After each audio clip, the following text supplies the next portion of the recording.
Hello.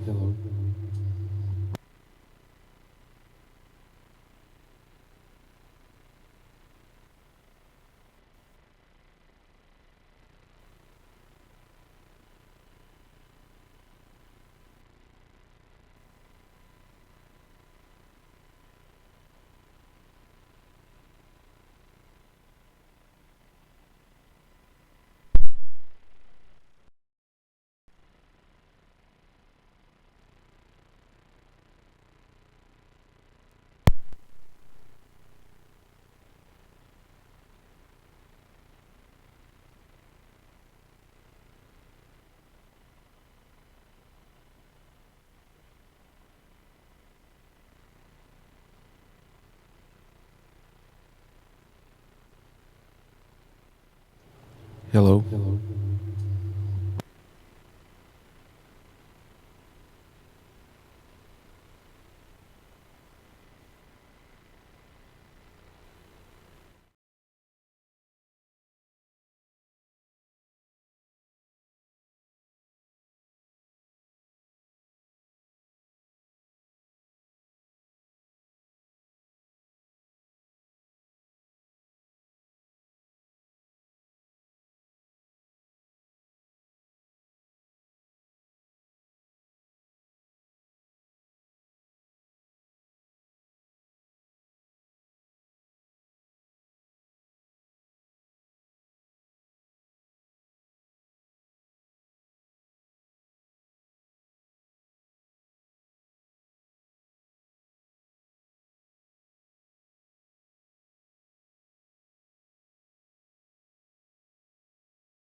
grew onto the front of a lens. Hold on.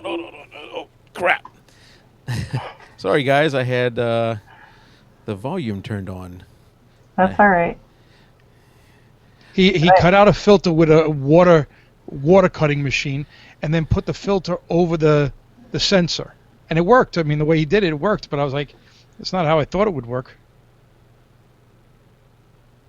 yeah. What is? Huh. Okay. Sorry, Nick, I heard noise. Nikki, how are you? How are you? Have you done a hangout before? No, Oh, nice. Is your first hangout? first hangout. Woohoo! Awesome. Are you feeling better? Yes, a little bit. I'm still kind of getting over it, but feeling better. Okay, good.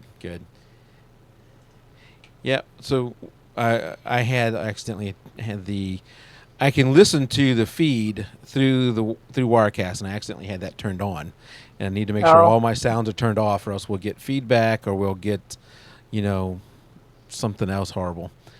gotcha. No topic for tonight. We're streaming now, so people can actually see us if they went into chat. Um, nope, Oh, no. Lord.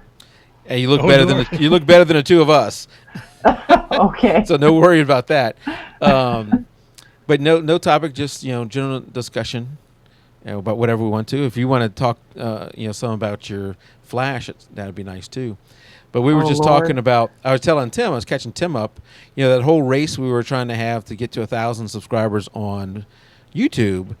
Yeah. Um, it really became a moot point when they lowered the entry point to 100 subscribers. So we didn't need that anymore. But I got a note from somebody today. Actually, I got a note from somebody yesterday saying, "Hey, I think they were listening to the Macro Show." So in 2 days, two notes from the Macro Show, and Nice. the person was saying, "Hey, just listen to the show. I just subscribed. Hope I help you on your way to 1,000." So I had I left them a note and said, "Thank you. We've made it because it's now down to 100." But the YouTube is finally getting some traction with the subscribers. That's awesome. Yeah. And I was telling him I thought it was because we did the boudoir show that was going to be the I can see a bunch. At first I thought it was actually going to be a bunch of people my kids' age, and I was like, oh, that's just horrible. But looking at the demographics, is more adults, mainly males, but adults.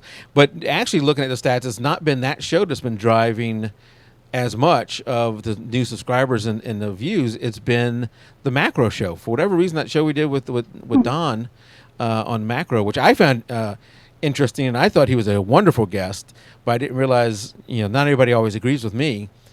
But it's been getting a ton of views for our show, and a lot of new subscribers are coming off that show. Oh, So that's good. awesome. And we'll have him back eventually to talk about infrared, which is another thing I love. I love infrared, but there's not a whole lot of people that shoot that. Yeah, I've never shot infrared. It's always been of interest to me, but I've never attempted it. I think that pictures I've seen of yours, Mike, is probably the first that I've seen of anybody that I knew that took pictures of it. Yeah, So and I don't know anybody that's taken them. And I use filters. I need to turn my sound up a little bit. I use a filter, which is difficult because you've got to go out in like the middle of the day when it's really, really bright. Right. Put your camera on a tripod, frame the shot, focus the shot, do everything like that, then screw the filter on, and then take the shot. And I typically will screw up the exposure, so I have to take multiple exposures so that I can get something that's right. And then once you bring it into Photoshop or our Lightroom or whatever, the colors are all messed up. It looks like it's really red, and actually Lightroom has trouble with it because the what do you call it? The white balance is so far off that it's outside of the range of what Lightroom can handle. So there's something you have to do Wow. before that, and that's what I'm hoping to get Don to. I definitely would not consider myself an expert in them, but you got to do something to the image before you take it into Lightroom to convert it to a white balance that Lightroom can then use. Right. Yeah. That makes sense. Yeah, but it's one of those things like if you're a landscape photographer, and I guess in a lot of cases you want to shoot morning light or afternoon light, but infrared allows you to shoot middle of the daylight, and it's weird. You set your white balance off the grass. like the green grass. That is really weird. Yeah. I So usually set exposure off grass, but definitely never white balance. yeah, you set the white balance off because when you're done, everything that's green, all the green grass and all the green leaves, they turn to white. Oh, yeah. And it That would looks. make sense. People often think it's a winter shot when it's not. Yeah. Yeah, infrared's always been really cool, but never attempted it. Yeah, well, I tried to get there's a company called Life Pixel that will take your DSLR and convert it over to a full-time infrared, where you don't Hmm. need to have the filter, and you can use just about any lens with it. Although I think there's some focusing issues, so you may have to get you may want the lens to be. You may send the lens to them so they can calibrate the Match it to camera. Yeah, but you may not. You may not have to do that. You just have to focus manually, maybe.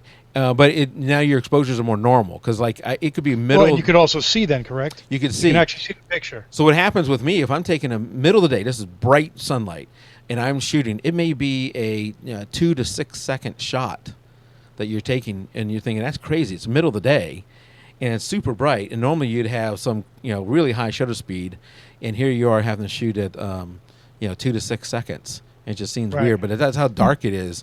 Where if you're with a converted camera, it's normal exposure or close to it. Now they do that. They can do that with just about any camera. There are some they can't do it with. So on their website, you would go there. Like I would take my old Nikon D100 and have them, because I don't use that thing anymore, and have them convert it. And that's one they would convert for. And I think it's about $250 to convert. What was it? Life Pixel. Life Pixel. And I wanted to I was trying to get them to come on the show. So I emailed like their customer service, and I didn't get a response. So emailed the customer service again, didn't get any response. So emailed sales, thinking, sales always responds because they're trying to sell you stuff. Nope, they didn't. They did not respond either. So, but I'll have to keep emailing them. It doesn't look like there's many people out in chat today. No, I didn't obviously push this because I didn't know what we would be doing. I am okay with that. I am recording. I don't know if That's we'll. all right. I don't know if we'll do anything with this, but I am recording. So, Nikki, why don't you tell us about what's got you into Flash and what are you doing? What has been the thing that's helped you the most in getting into Flash? And you kind of hit what would you say? You hit a junction where you're actually feeling more comfortable with it. Yeah, I've always wanted to be more proficient with it because, it just gives you so many more options in shooting, and you can get so much more even light. You don't have to carry a giant reflector with you when you go out somewhere. You got your little flash and a stand and you're good to go. So I've had, I've got 2 flashes. I've had them for a little while. I have off-camera triggers and never really just knew how to get a good exposure. So one weekend, like what was it, about a month ago, I think, I was researching some flash books and found one by Brian Peterson. And he was one of the very first photography books that I ever read was his. And it's such an easy read that it just made sense in like a day. It's called Understanding Flash Photography, and I totally understand it now for the most part. Tim, I didn't make show notes with that. We probably should write that down somewhere. Yeah, I'm actually looking it up. do Who I was need- it? Brian Peterson, you said? Brian Peterson, yeah. The other one that I recommend by him is Understanding Exposure, and I think he's on like the 3rd version of it. He keeps changing it It originally was written for film, and he keeps adapting it for DSLRs because it's just basic principles. But yeah, this Understanding Flash Photography has been awesome. Okay, I'm going to, while you keep talking, I'm going to create a show notes for this so we can put like links and as we talk about stuff. Not that Gotcha. I don't know what I'll do with this, but we'll at least. But it's good that if you don't have it, we'll be going Yeah. back to it. I mean, Nikki's going to give us. I definitely, when I consider myself a Flash expert, and she's going to give us some information here. I am definitely not an expert by any means, but I'm on the road. Well, no one starts off an expert. Yeah. You always, Well, but I Right. take a picture in a flash, look at how it came out, take another picture, how it came out, and keep adjusting until I get what I want. I have, Yeah. so Scott Green took photos of my senior, high school senior. I was high school senior. I'm a little bit older than your husband, Nikki, but not much. I can't remember what age we decided he was.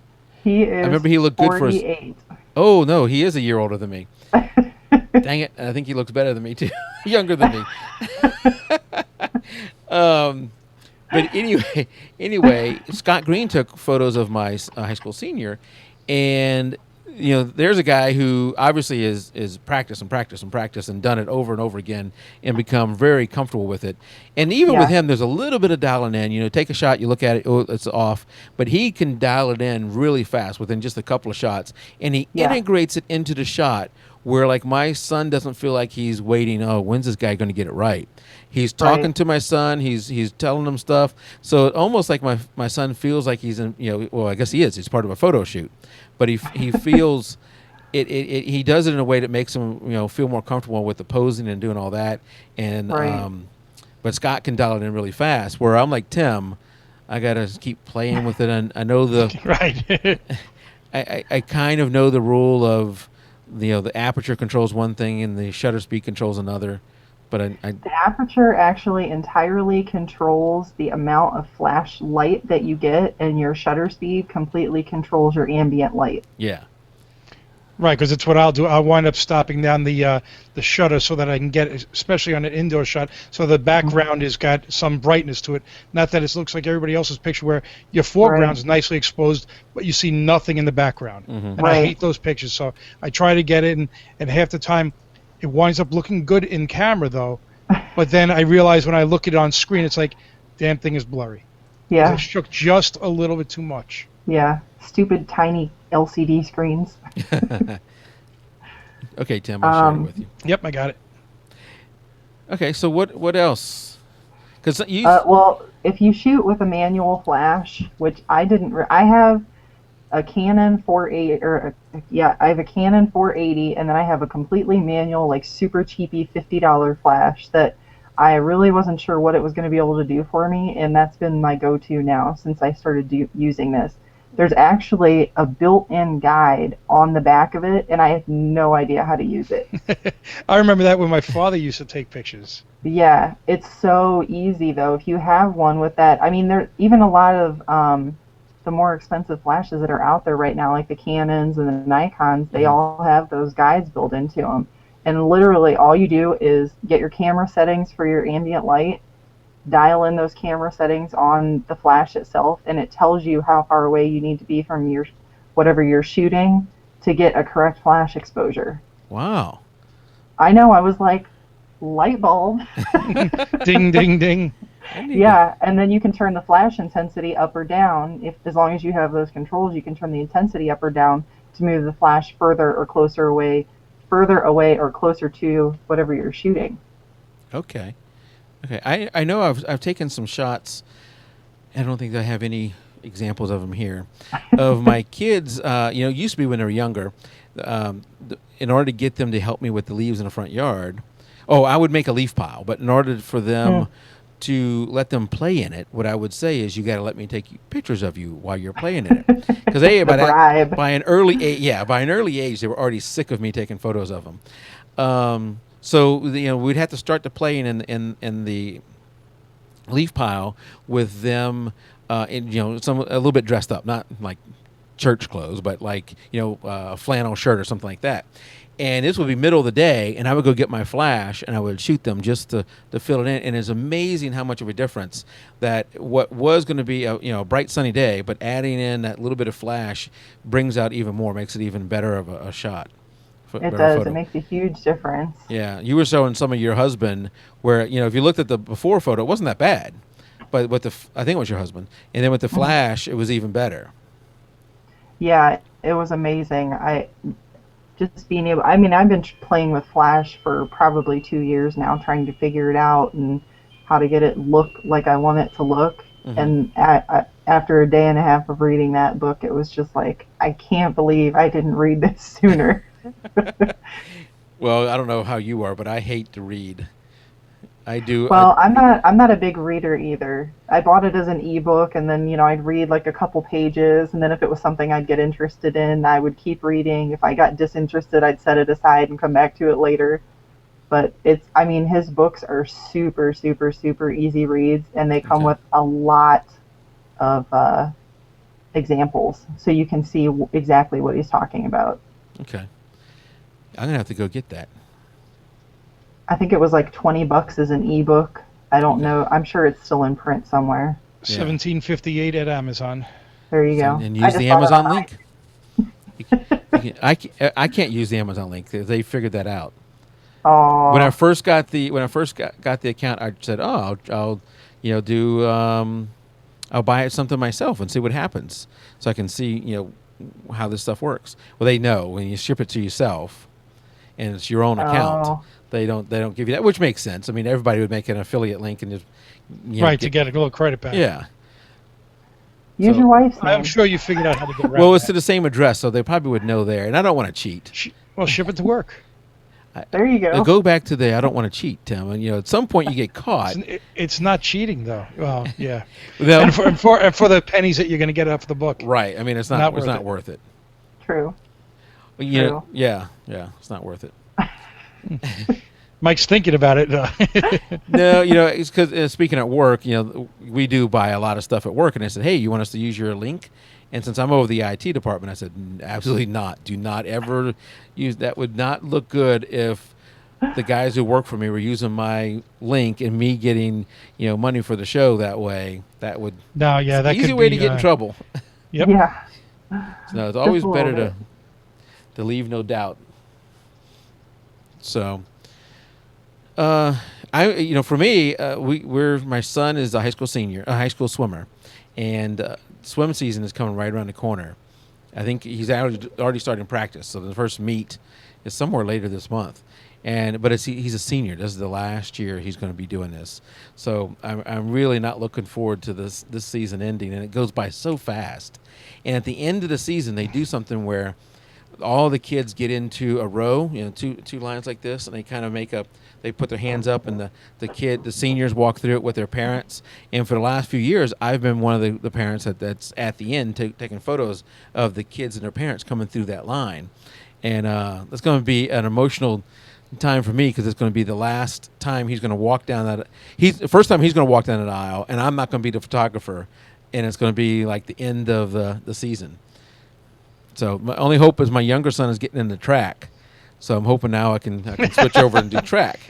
It'd be a little easier to take those pictures, too. Yeah, Guess it goes by much quicker, though. I don't have to worry about shooting at ISO 12,800. Well, now, Sorry. you That's don't use okay. your flash then when you're taking No, pictures at all? and this is where I was wrapping it into Nikki's flash conversation. They don't want you to use flash because a lot of their timers are all based off of a light. So they tell people even in the stands don't use your flash because it could mess up the timers. Oh, Oh, really? that's weird. Yeah, and so you're there. I think if you timed it, what happens is if you timed it right and don't do it around the start, I don't think it's the finish. I think it's just the start. Then you'll be okay. But I want to always be able to say, because people have gotten in trouble before. I've seen it happen. And I want to be always able to say, you've never seen, like if a ref comes up and says something to me, so you've never seen me use a flash. So Right. no, that was Right. not me. I Right. don't want to leave any doubt. But the other side is, it means I got to shoot at ISO 12,800. It's just crazy. I top out at like 1200, so you're lucky. Well, you did something that not a lot of people do. You went back and bought an older 4 megapixel camera, right? Yes, I did. And I tell you, I think when you were posting about this, I had before the cameras I have now, I had the Nikon D2H, which was not very good with high ISO. But when you're taking like a decent light shot, I love that 4 megapixels was just awesome. I love that camera. Yeah. Well, this has a sensor on it that Canon does not use anymore at all. Okay. And it's like instead of their typical crop sensors are 1.6, this one's a 1.25, Okay. and the colors are way better on it as well. Yeah. So it's just an entirely different beast, even from their high-end cameras that they have out now. Yeah, The focus on it is amazing too. I can't believe the focus. Huh. Yeah, some of those cameras that you may have discounted thinking that are not that good, and you discount the 4 megapixels. I mean, they're much better than what you think. You see this one right here, this shot here. You can't tell very Hmm. well how good it is. I don't know how good my video quality is coming across. But that one, which is a 20 by 30 blown up, it's taken by a 4 megapixel camera, that Nikon Yeah. D2H. And Yeah. even at, if you got right up to it, you might be able to see something. But at normal viewing distance, and even probably a little bit closer to the normal viewing distance, it looks really good. It's one of my favorite shots. That's Yeah. why the megapixel race is pretty much over. Yeah, Yeah. if you go through and look at some of your favorite shots over time, it wasn't the megapixels. In most cases, I'm going to speak for me. It wasn't the megapixels that made it the great shot. It was the moment you captured. I have others around the room you can't see because of the camera angle. And I'm looking at all of them, and like one of them was taken with, gosh, I don't know, that might have been a disposable camera. I know the one above me, which is a Papa Bluebird. I used to like to take Bluebird photos. That one is taken by the Nikon D100, which is a 6 megapixel camera. So a lot of those, it's more the moment you captured. It's not it's almost never the megapixels. Right. So good for Yeah, you. and hardly, I mean, really and truly, the amount of people that are printing large images, at least for the work that I'm doing, is so minute that 4 megapixels is plenty. Yeah. I mean, it'll go up to a mid-range, image. I don't need much more than that. So if you don't mind, what work are you doing? Well, with my Why don't you tell us a little bit about yourself? Let's see. What, photography-wise or Yeah. not photography? Yeah, photography-wise, we don't need to. Okay. You don't need to overshare personally unless you wanted to, but that's not what. No, photography-wise. Really and truly, as you guys have probably noticed what I've posted, I usually shoot families, children, and I do some seniors here and there, and I do some individuals. Pets are another something I do, but that's not very frequent except for my own. Yeah. They're probably my favorite to shoot and probably the least that I get to shoot, but Okay. it happens. Yeah. But yeah, it's fun. I enjoy. I actually just a friend of mine, well, not really, more of an acquaintance of mine. I'm doing some family pictures for them coming up here soon at the fire station he volunteers at. So I'm kind of excited about that. That'll be interesting.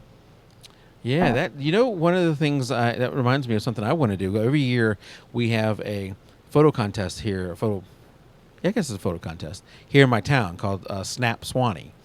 And there used to be one lady in our Facebook group who lives here in this town, other than Kathleen, who also lives here. But I haven't seen her post lately, so I don't know. Katya or something like that I think was her name. I don't know what's up with her. Haven't seen her in a while, have we? Yeah, I know she travels a lot. But anyway, she's done that contest too, and they don't have one winner. They pick like 10 or so photos. So for the last 3 years, one of my photos has been one of the winners. And I've done we have Swanee Town Center. That's a big park.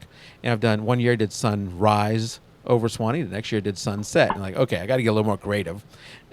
And then last year I did another landscape shot. But for this year, this is where I sometimes take a long way to get where I'm going, Nikki. You're fine.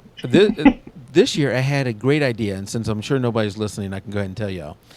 It's just I don't know how this is going to work. We have our fire station is right next to Swanee Town Center, and I wanted to go and just sit there and wait for the fire department to get a call. I don't know how often they get calls, but I'm sure they get multiple calls a day, and get them as they're coming out, the lights and everything with a nice sky behind them, and maybe an HDR shot or something like that. And I think that would be an awesome looking shot if it comes out the way I'm envisioning. I would probably have to go and tell them, hey, I'm not a weirdo. Here's my driver's license. I've been living in the town for 20 years. Not hard to find. But I'm going to be sitting across the street with a camera pointed at you, waiting for you guys to go out. And I'm not calling it an alarm either. Yeah. And hopefully they would be okay. And I can tell them why I'm doing it. Hopefully they'd be okay with that. Is my video frozen for you guys? It is, yeah. I don't know what the heck this thing is doing. What kind of, are you in a wireless or wired? No, wired. What kind of bandwidth do you have? Should have, I think, 15/1. Oh, okay. That should be more than enough. Should be. Right. I don't know what it's doing. You've been kind of pixelated the whole time, so it's like maybe. Well, the camera I have is kind of crappy. So. Oh, okay. It's just a little cheapy one. I don't have anything super exciting. All right, maybe if I disconnect and come back or something. I don't know what it's doing. Yeah, or you could up at the upper right hand corner. There's a little icon that has the microphone and the camera. You can try turning the camera off and then back on. Ooh, good idea. Hold on. Sometimes that Camera works. off. Sometimes it doesn't work. If it doesn't work, you could always drop out and come back in if you want to. Yeah, that didn't work. Yeah. All right, let me hop back. Do one more thing for me before you drop out.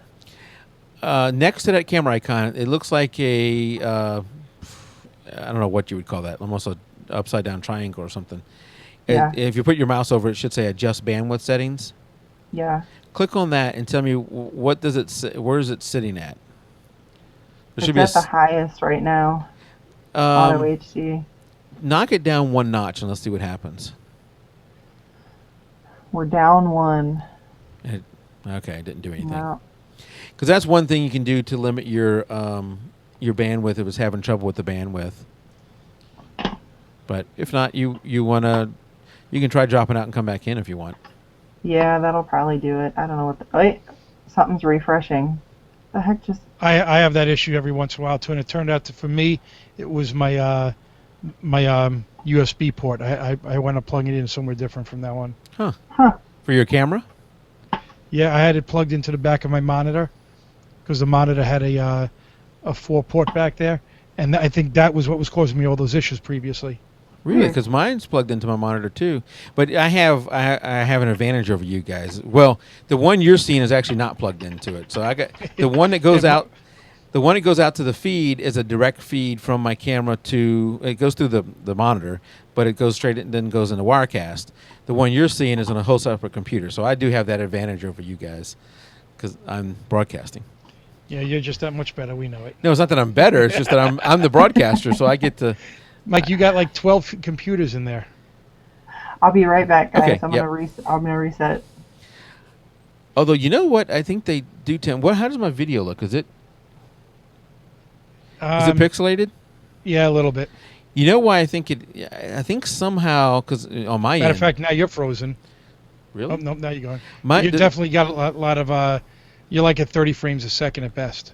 30 frames a second is really good. Yeah. That's full motion then it's video. less. All right, that's why I take still pictures. No, what I was going to say is that. Let's see if Nikki gets video. What I was going to say is that I think Google somehow knows when I have two computers at the same place join in, and it degrades my video quality because I'm looking at my upload right now. And of course, I am uploading the show to YouTube. And you would know tonight with almost nobody watching, not a real show, the YouTube has not messed up one time. Like crap. Of course not. Well, maybe they fixed it. We'll go with that. They fixed it now. Well, that's the thing. I sit here and I test this thing on hours on end. It works just fine. Bam! As soon as we do a show, it starts messing up. So I thought doing a quasi show would make it mess up, but it's not. There's Nikki. There's Nikki.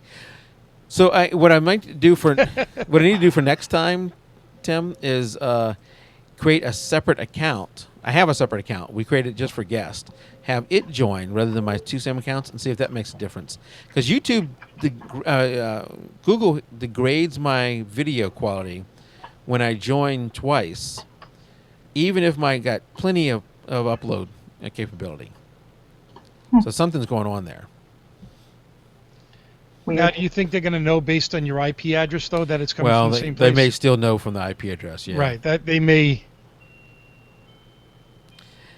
If But that's that kind of stinks though, because it knows that it should also know that you're uploading to YouTube, so that it would. I don't understand why they would do that. That doesn't seem like that would be something that they should do. yeah, the only other thing I could do is no, I don't know what I can do because that breaks the whole Hangoutosaurus. Because the reason I have a separate computer joined, Nikki, is so that on the second computer I'm grabbing just Tim's video. I got him locked. On this Gotcha. on the computer that I'm talking to you guys on, I got you locked. So if you looked at the Mhm. live stream, you're the bigger photo video, and then Tim and I are on the side. Gotcha. Yep. So what questions you got for us? Who, me? Yeah. I don't have any question. I'm a terrible question asker. I am awful at question asking. Yeah, I'm not great at it either. I'm getting, I guess, a little bit better since Kathleen did you- left. The stupid little about me post that I put. Did you see that in the group? I did, yeah. Those are I'm hard like, to do, though. You They are. when I you're hate talking about 'em. yourself, it's hard to do because you don't want to sound like you're saying how great you are, but you also need to say how great you are. So it's it's tough. So don't beat yourself up over that. That's tough for just about anybody. Yeah, really. And great job. I'm so glad you put me in touch with Trevor. Trevor was a great guest, and I'm sure Yeah, he is awesome. we'll have him back on at some time. Oh, absolutely. We ran out of time. That flew. Yeah, so I'm trying to do a better job of taking notes, doing a little bit of research on the guest beforehand and writing down notes and getting all that stuff ready. And even somebody like Rachel, who we've had on 4 times, this is our 5th time on the show, I had a long list of questions for her, right, Tim? And Yes, you did. And we didn't get through them all. Not even close. Yeah, and the same thing with Trevor, as I had a long list of questions, and I couldn't get through them all, partially because he's a good talker. I want a guest who's going to be a good talker, not somebody who's going to give me a 2-word answer. But Right. people are there mainly for the guest, so I want the guest to be a good talker. And then there was a lot of questions coming from chat, which helps feed things too. And I try and favor the questions from chat. I can work them into my question if it was already a question, but I'd rather get through theirs more than through mine. And he even posted for tonight. He wanted to join in with our little hangout tonight, but I guess he's I at saw. he's at softball practice. Yeah. Yeah, they have what, 4? I think 4 kids. 4 or 5. I Yeah. think 4 or 5. Yeah. That's a lot of kids. It is. It is. My wife and I decided that we only wanted 2, so they wouldn't outnumber us. It's like my friend, he had triplets. I'm like, oh, you know that one's going to go one way, one's going to go the other way, and the other's going to go the other way. You can only go in 2 directions with the 2 of you.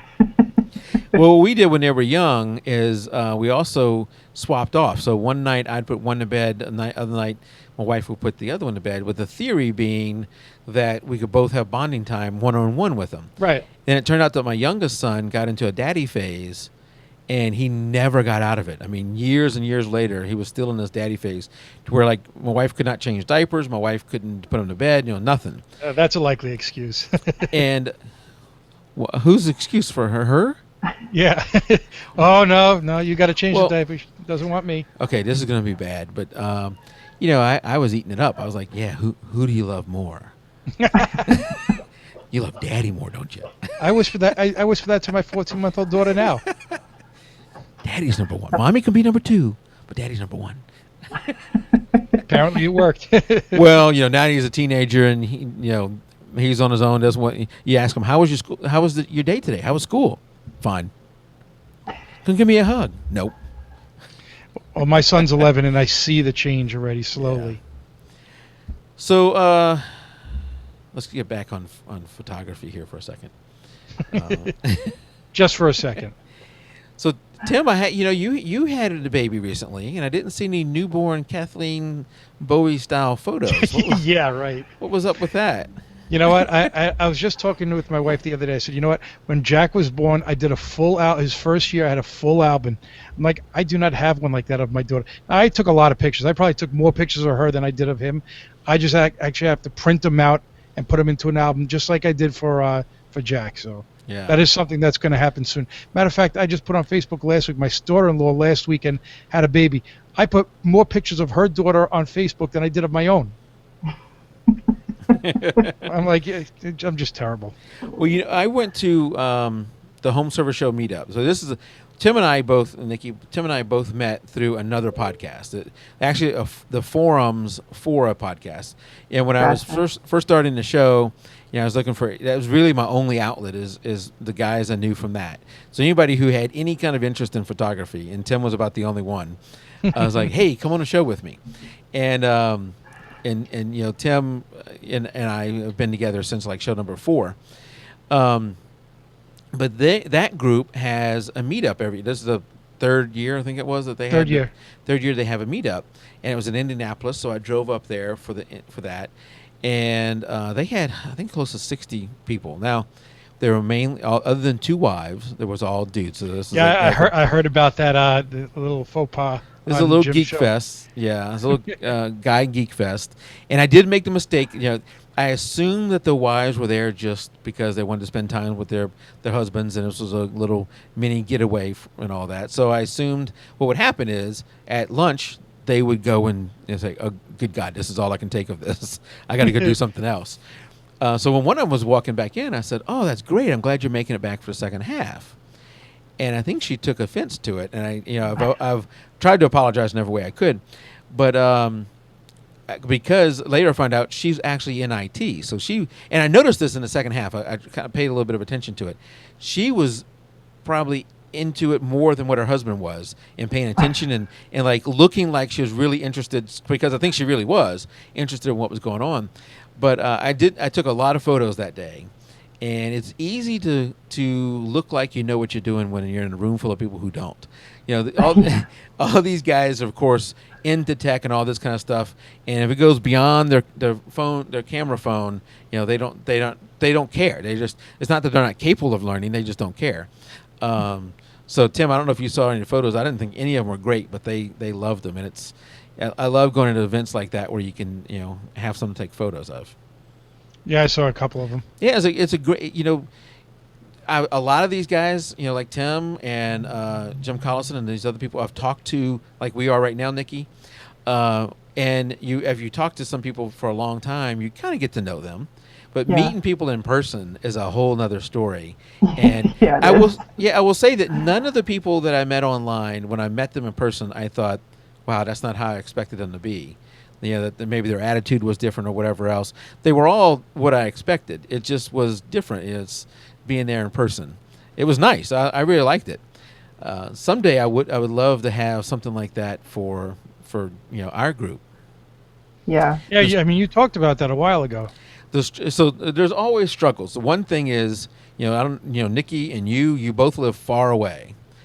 Yeah. So, and you think about it, we have people who listen from Australia to Gina Perry over in England to all these. How many? I got like 2 people who live in this town who watch the show. Everybody else is remote. So it's a big challenge to get people to show up, and it's an expense. For me, I probably spent close to $1,000 when you look at the gas, the food, and the hotel room of going to this.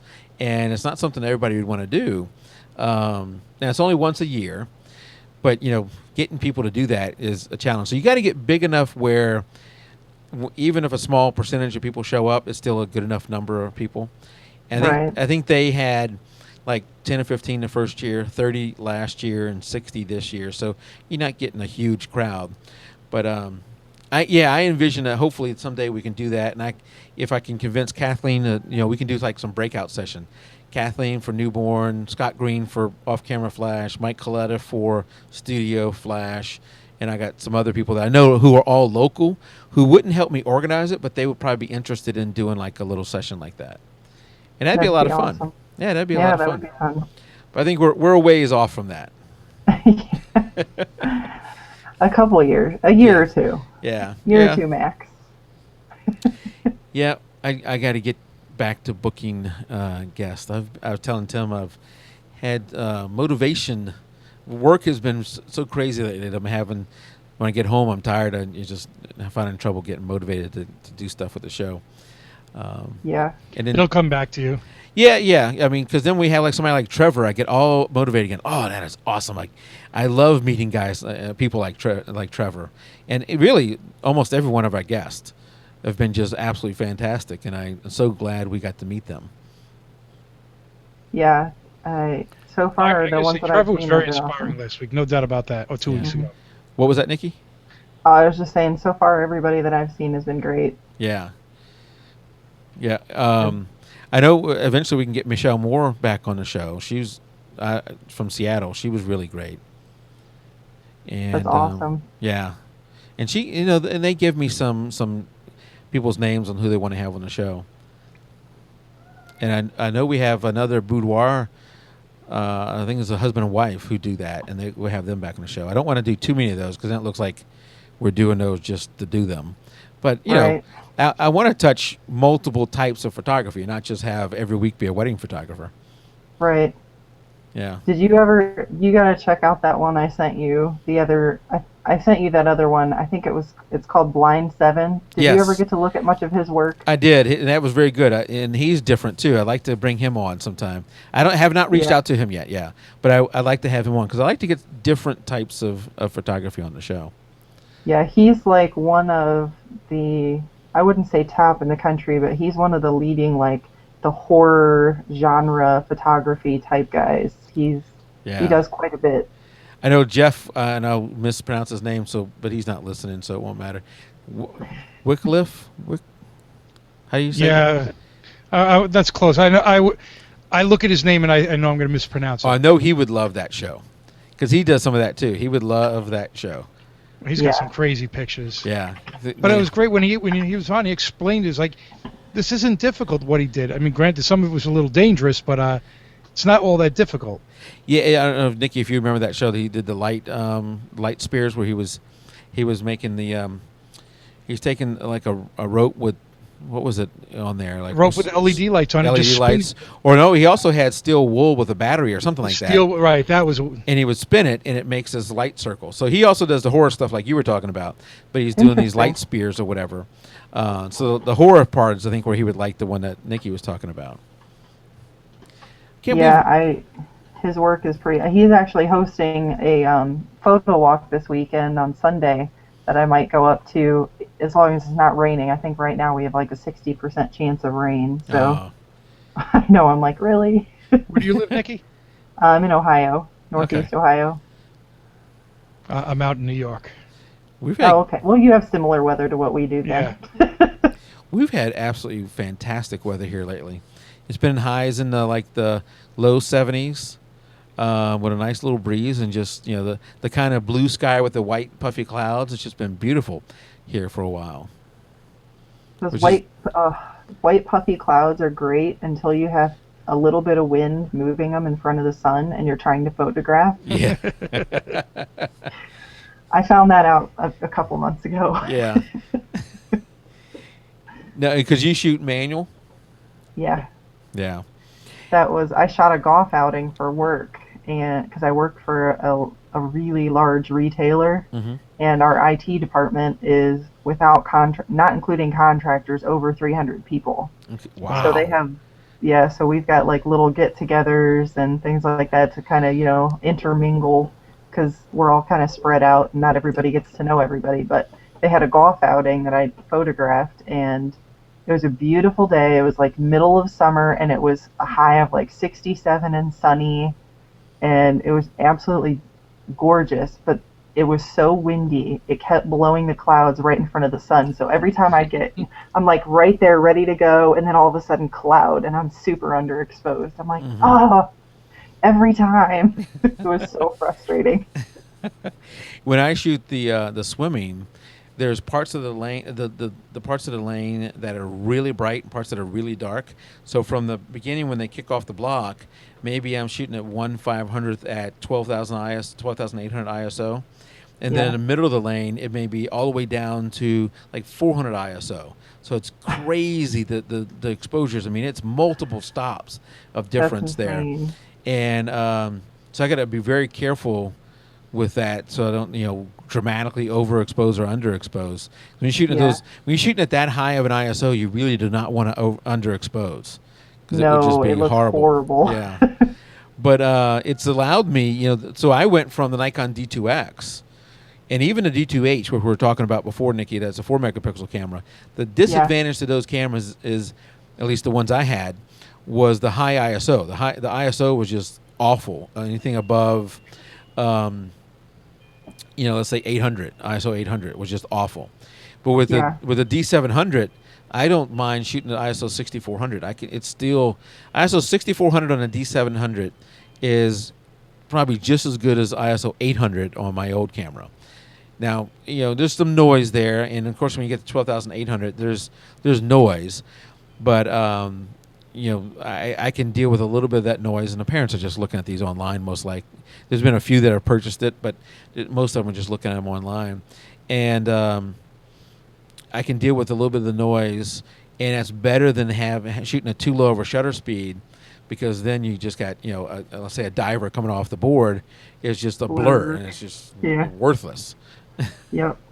Yeah.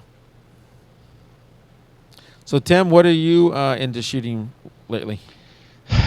Recently, God, it's other than my my daughter, I didn't even get into the soccer pictures yet because being the coach, I really had very little time right now to actually take pictures because I don't want to say we stink, but we're borderline stinking it up on the field right now. So I haven't even pulled my camera out. The 3 games in, and I've been very lackadaisical in taking my pictures recently, so I need to get back into taking pictures and pull out the camera again because I know it's going to happen to me, and it happens every year. I put together a calendar for my my parents and my in-laws of pictures over the year, and I'm going to be like, damn, no pictures. And I'm going to be running out now. I know this weekend we went out to an apple farm 2 weeks ago, so I took a lot of pictures out there while we were doing apple picking, and then this weekend we're going to go out pumpkin picking, and I get an annual picture every year of my kids with the pumpkins. So we tried to do that this weekend on Saturday, and the high ended up being like almost 80. Oof. It was a little warm out. Yeah. What'd you say? Almost what?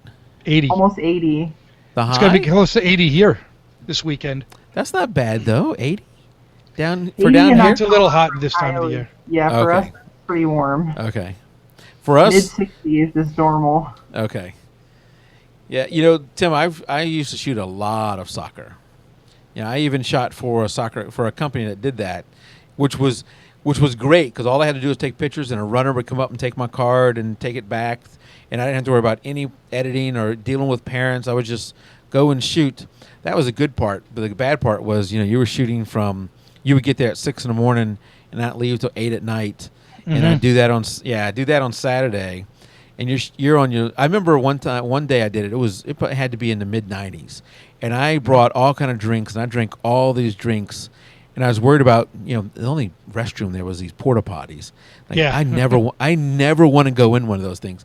I shot all that whole day and drank all that fluid, and never had to go to the restroom once because I probably sweated it all out. And then on Sunday you'd come back and you wouldn't get there to maybe 8, and you would shoot to like 5 in the afternoon, and then you're back to your normal job on the during the week, and it's just after doing that for 2 seasons, it just said, all right, this is the $25 an hour I'm making is not worth it because it helped me buy a little bit of gear, but this turned into a real job. Yeah.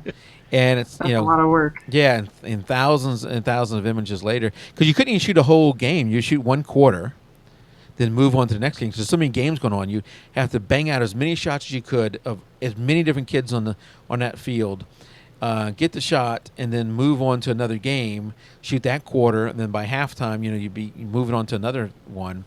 So it was really turned into a job.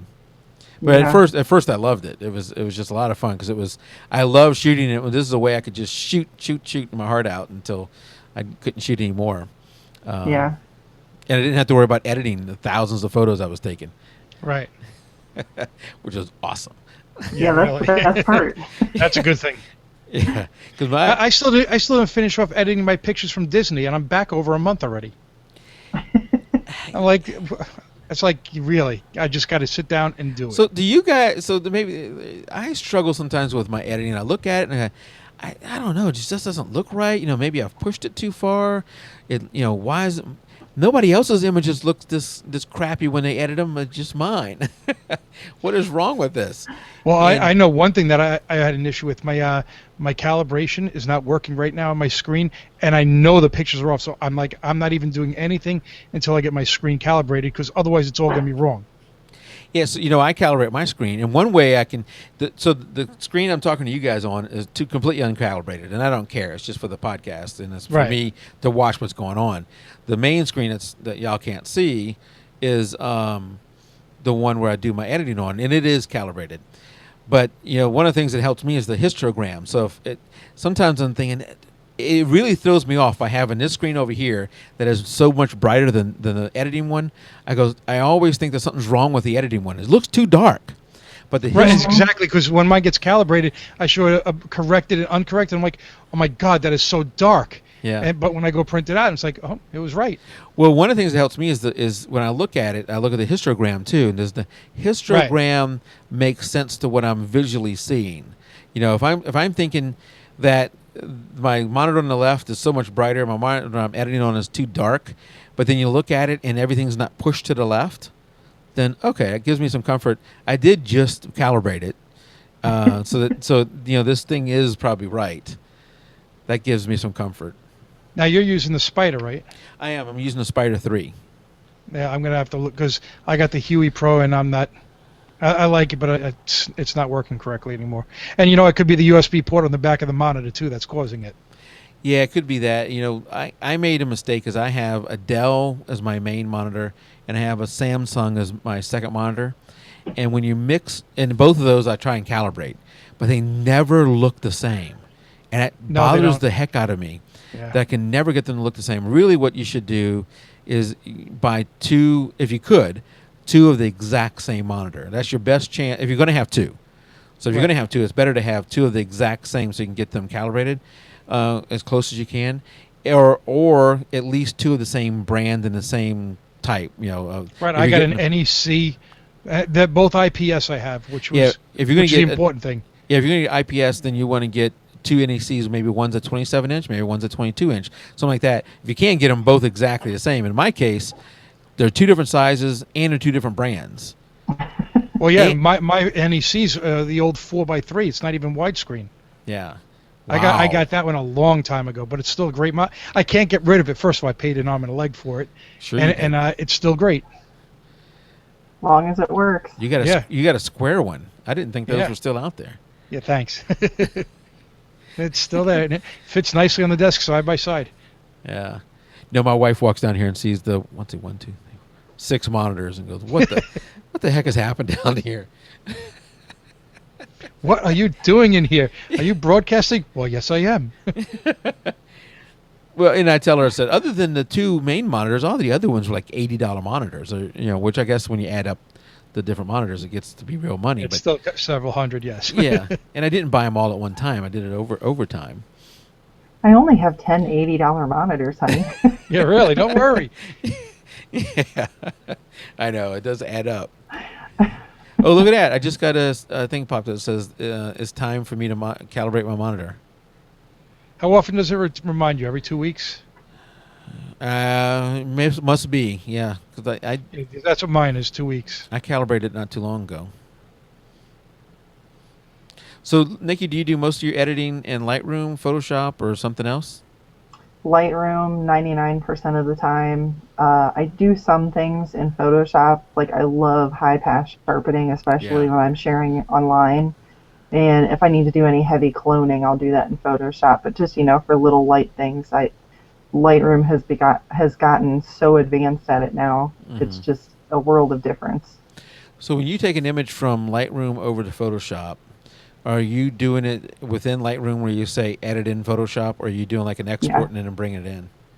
No, I'll just do an edit in Photoshop because it opens it as a PSD. Yeah. And then just saves everything from Lightroom, brings all that over with it. So there's really not a reason to export that I can. Right, it's very seamless. Yeah, I like it. And then you save and it goes right back to Lightroom. Yeah, now one thing I've had issue with, and that's how I do it too, is let's say you've made a collection. Mm-hmm. Is that sometimes when you go to save it, when you hit save in Photoshop, that new file doesn't show up in the collection, It's in the when I bring mine in. When I take them off the card, I bring them in and have them go by year, then by month, and by day. I think it is. Yeah. Maybe it's year then day, something like that. I think it's year by day, and it'll show back up in that folder, but not necessarily in the collection. Do you have that issue too? I don't use collections very Okay. much, so I do the same thing that you do, the naming system. Yeah. And then I also, if it's an event or something that I want to remember exactly what it is, and it's not just something goofy like I'm shooting pictures at home, Yeah. I'll give it an extra name at the end, and I do use the tags too, so I can search that way. Okay. So I don't really use a lot of the collections just because of that. Yeah, I haven't really got into the collections either. I mean, I tag everything, and that's why, like the Disney pictures, I took, I think, 1,200 pictures, and tagging them is just a pain. But I know if I don't do it, I will regret it in the future. Do y'all use the paintbrush? I've The dabbled spray. with it, but I'm sorry. The spray can. Yeah, I know what you were talking. I knew what you meant. Yeah, my brother-in-law is actually the one that taught me that one a while ago, and I haven't used it recently again. Yeah, I don't use it normally. I use it. So let's say you're doing a shot in. Okay, I'll use my swimming. So most of the shots are not going to be my son. So I do more general tags of like the swim team or maybe Swim meet, the swim location, some right, stuff like that. pool. And then I'll go through and say, all right, let me tag all the ones with my son. So I'll change the spray can to be a tag that's Christopher Howard, and then I'll go through and just you just click, click, click, click, and most likely because it's sports, the way I do it is when I shoot I bang off like a 3-shot burst, like that, and so I'll have multiple ones of him, so I can just take the spray can and go across the 3 and go find them again and just drag it across the 3, and I'm tagging them. You're painting it on there of those tags, and I'll do it that way. Yeah. I really have to get back to it because I remember my brother-in-law showed me how to do that. And I was like, it makes a lot of sense. And then I stepped back and started doing it the way I always did it. And so I don't use collections. What about you? Probably don't do this then either. What about smart collections? I actually do use smart collections because I use it for my friends' pictures that I take throughout the year. Automatically, any picture with their tag goes in there, and at the end of the year, I make them a DVD with all their pictures. That's a good idea. Do you do it at all, Nikki? Smart collections? No, So no. The way I use it is for a lot of things. I have one called camera settings, and then underneath that I have ISO, and I have a bunch of different ISO ranges. I have what else I have? I have several different camera settings, maybe with and without flash, some weird things like that. And then I have one that's by year, so it sorts them all the photos go into a year. I have one that is like recent shots, can't remember the time frame on that, but like taken within the last 30 days. I have a bunch of different, I should pull it up and look at it, but I have a bunch of different smart collections I use like that. And then I've started using it some with the tags like you do. Like I have one that's Christopher Howard, and boom, pull it all up. But you can get some of that same feature by going and doing when you're in the grid or whatever else it is, Right. by doing the filters. Right, that's usually the way I wind up doing it. Yeah. If I want to find something, like I was looking for pictures for Jack for school and put his name in, his sister's name in to find the picture I was looking for. But I when I save all my pictures, I think I do it the same way you do also. Every picture goes into a new folder by year, month, day, and then a short description, so I can always find something quickly. Yeah. Yeah. Yep. Same. Just thing. easy to organize it right away. Yeah.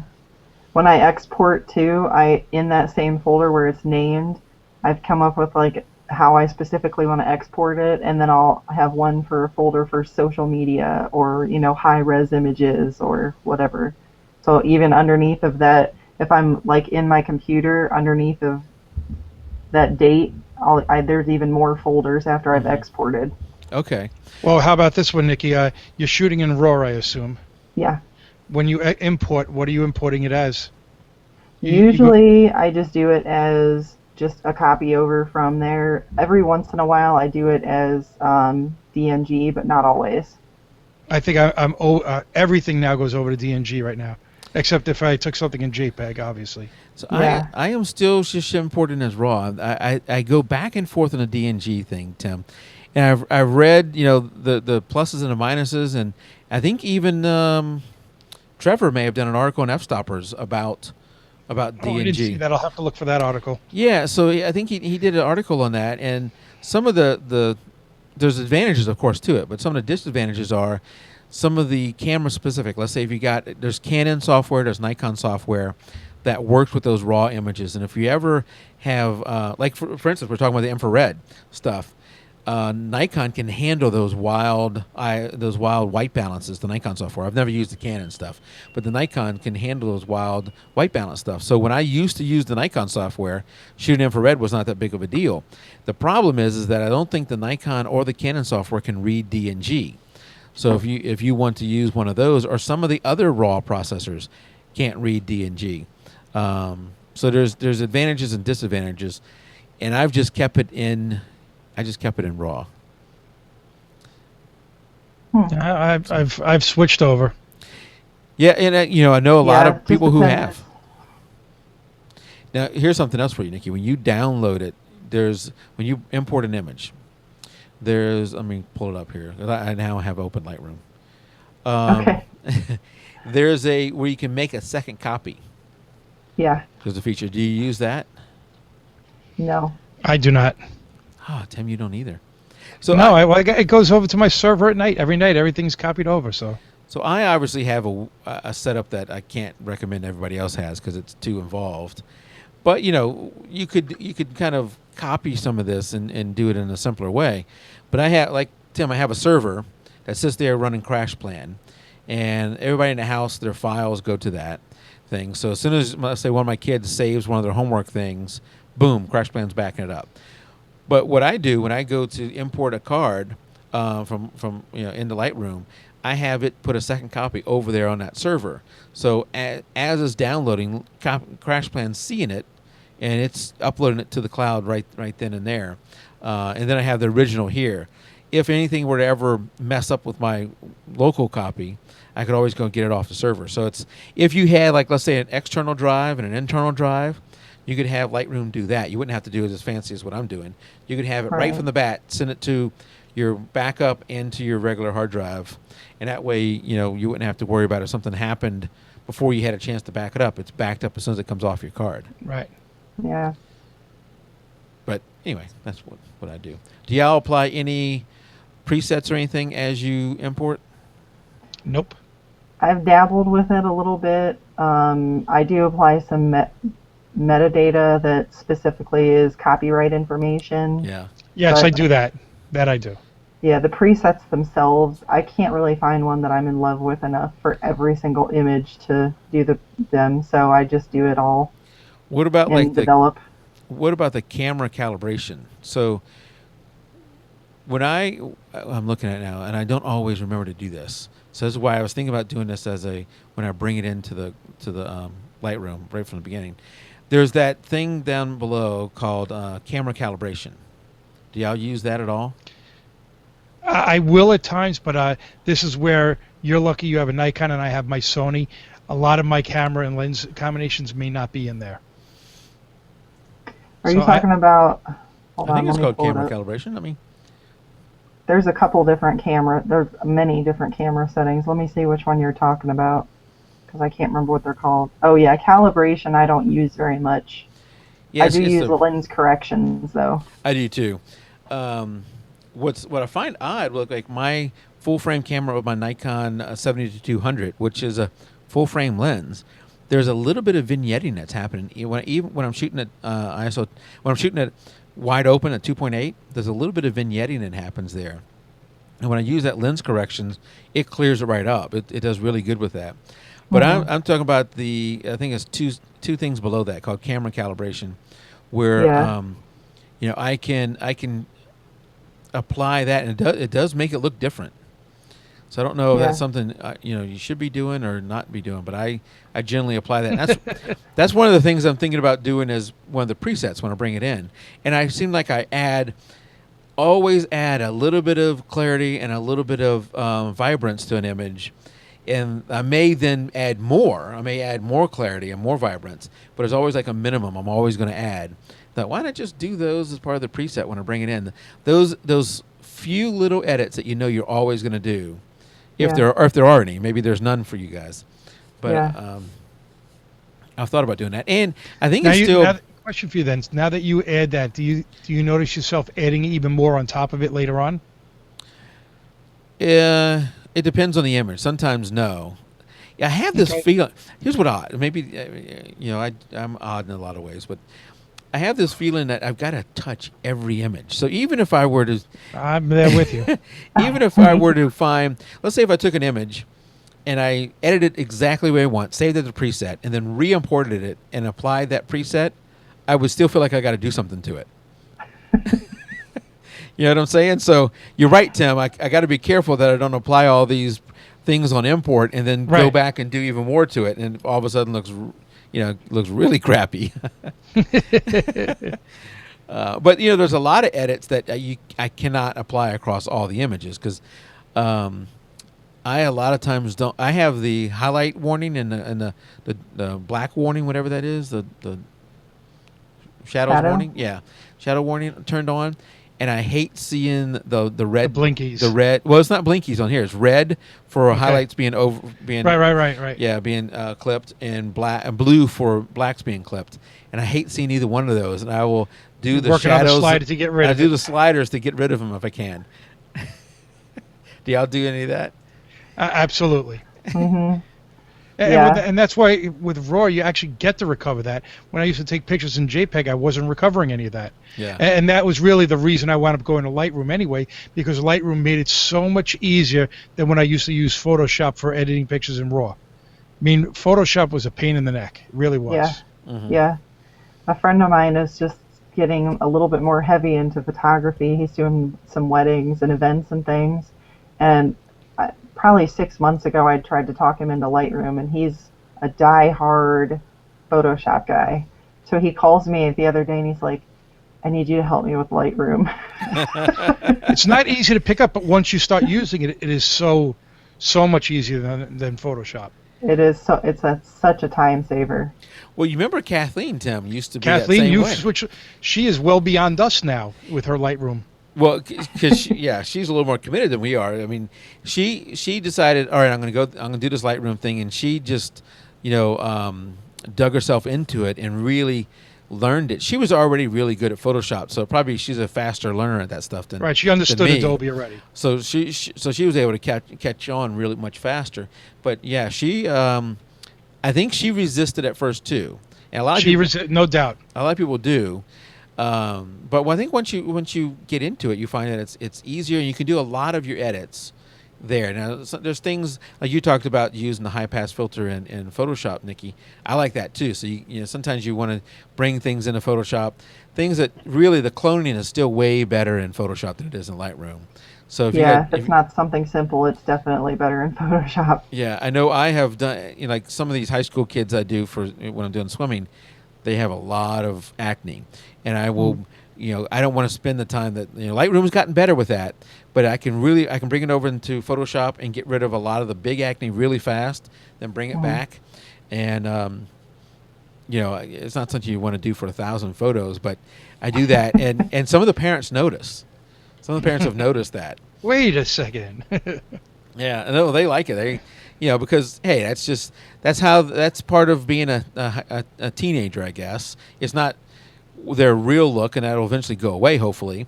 But I'm not removing moles and that kind of stuff. Now, when you're using that, are you using the Wacom tablet or are you using the mouse? Go back and forth. If I'm doing a lot of cloning, then I will use the tablet. You use the tab, okay. It is easier. I know some people have gotten so good with the tablet they use it in place of a mouse for almost everything. And I'm not that good, but no, I'm not either. For some of the fine tuning stuff, I love the tablet. Do you ever use the tablet, Nikki? I have one, but I've not gotten very good at using it. Yeah. It was like Lightroom. It takes a while to get used to it. Yeah. Do you use it a lot, Tim?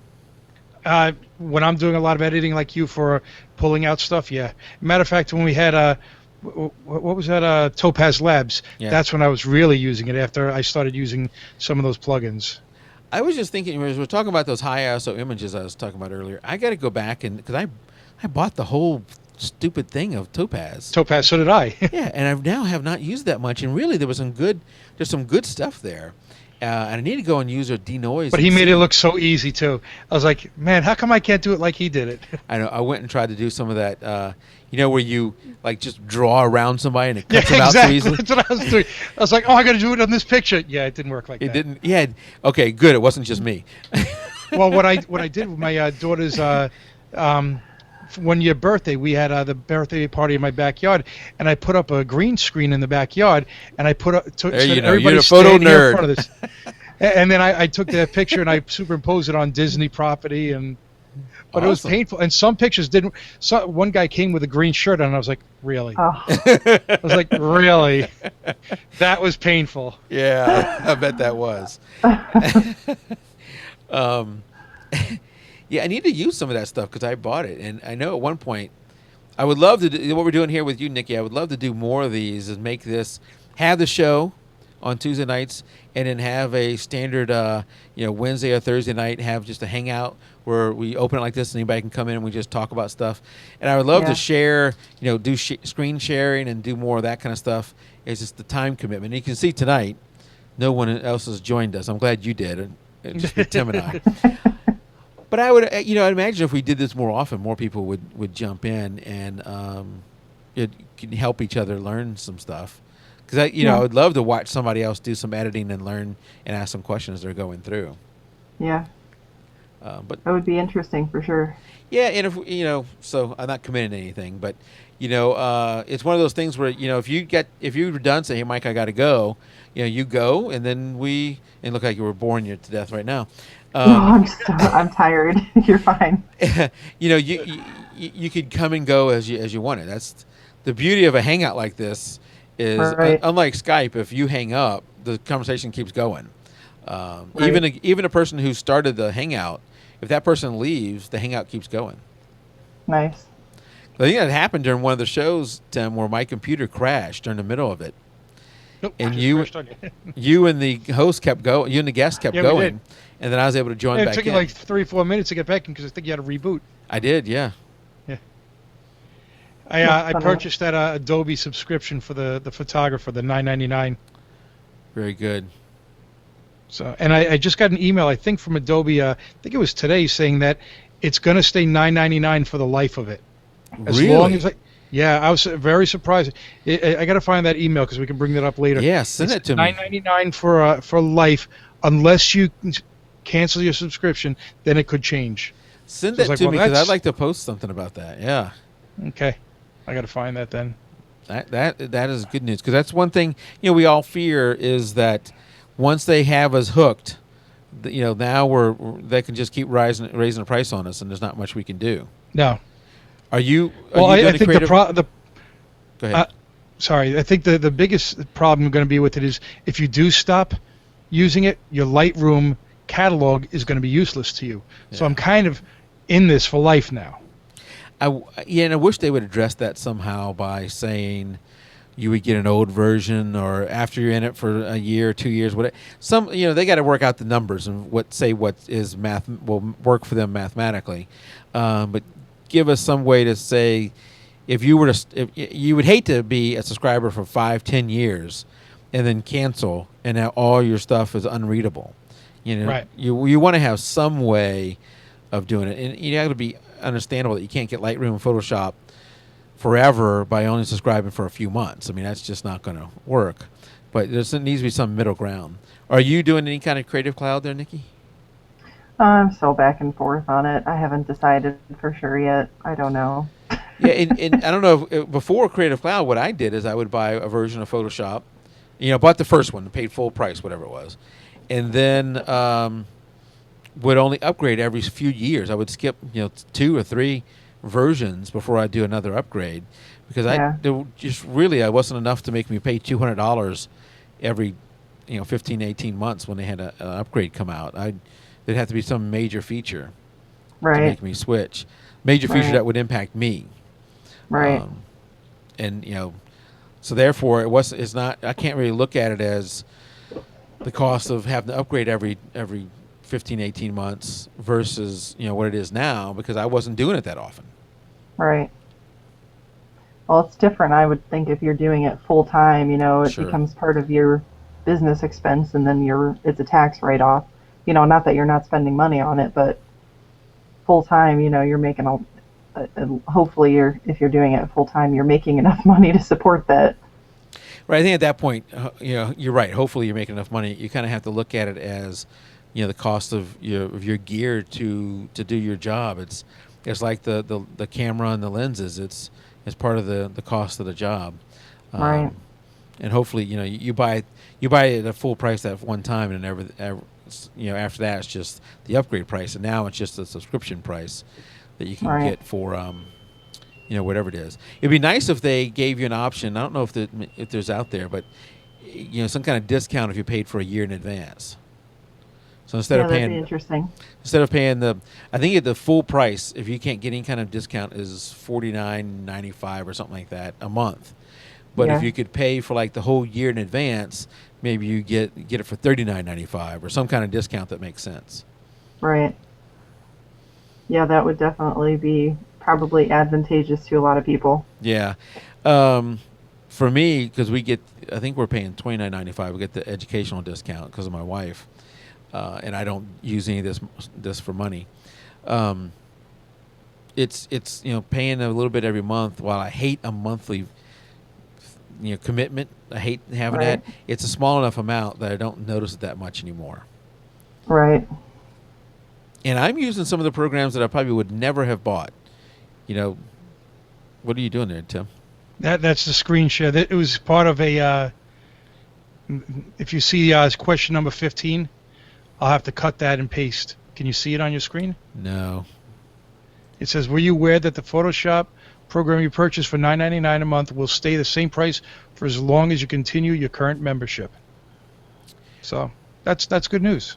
Yeah, can you? I will. Put that in the I'll show notes or snipe that something? and yeah, I'll get that in there. Well, hopefully.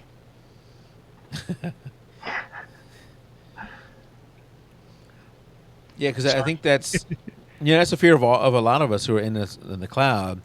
Are they going to just next year say, "Oops, cost of doing business is up now. It's $5 more a month," and all of a sudden, a couple of years from now, we're paying, $100 a month, and they got us locked in because you can't buy it anywhere.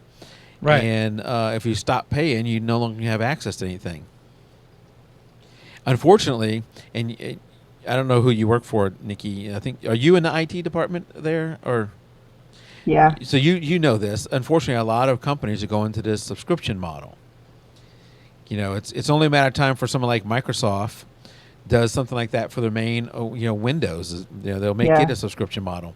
Apple's Well, I probably think that's coming. I agree. Apple's probably going to go that way. They've already where Microsoft has led into that is with Office 365. I don't know if you know about Office 365, but they make it a compelling deal in one way. And let's say I can get 5 copies of Office. So we have my wife and I and the 2 kids.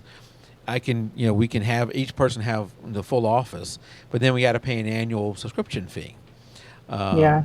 So they make it somewhat compelling to get into that, and I think Office is the first one. Later it's going to be Windows. Apple will probably do the same thing, and they want that because they want to lock you in and get a perpetual, revenue stream. And Right. so I think if you think Adobe's going to give this up, they're not. Not a chance. You're going to No. see Well, this. I'm glad they came down to a realistic price because Right. I think what was the cheapest? $29.99 for a teacher edition. Yeah. You And could. I mean, this is $20. This is $250 less a year. So this is actually yeah, $250 less a year. Yeah. So I mean, to me, this is easy. It was an easy decision for me to make. Yeah, that was a good deal. I'm glad they did that, and I love to hear that they have committed to that being forever. But forever is, we'll see. Yeah. I was told I'd never have to pay for benefits at work either.